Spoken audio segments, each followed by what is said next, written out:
मराठी बोल नहीं बोल रहे, हिंदी में बोलूंगा, हिंदी में बोलूंगा।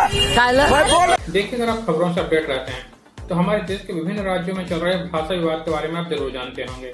अगर महाराष्ट्र की बात की जाए तो ऐसा नहीं है कि महाराष्ट्र में सिर्फ मराठी बोली जाती है। महाराष्ट्र में केवल 68% लोग मराठी बोलते हैं, 9% लोग हिंदी बोलते हैं, 6% लोग उर्दू बोलते हैं और बाकी अदर लैंग्वेजेस बोलते हैं।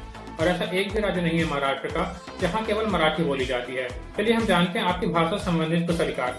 सबसे पहले तो आर्टिकल 19 में आपको freedom of speech and expression का राइट मिलता है, जिसका मतलब यह है कि आप किसी भी भाषा में अपनी बात रख सकते हैं।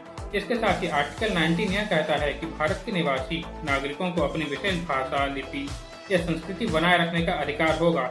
इसका यह मतलब नहीं है कि कोई भी व्यक्ति किसी को भी अपनी भाषा बोलने पर मजबूर कर सकता है। चलिए हम जानते हैं कि अगर कोई व्यक्ति आपको अपनी भाषा बोलने पर मजबूर करे या फिर आपके साथ झगड़ा करे या कोई क्षति पहुंचाए तो आप क्या कर सकते हैं। देखिए, आप BNS सेक्शन 115, 117 और 351 में तो कार्रवाई करवा ही सकते हैं। साथ ही अगर ऐसे लोग 5 या उससे ज्यादा हैं तो BNS सेक्शन 117 में कार्रवाई करवा सकते हैं।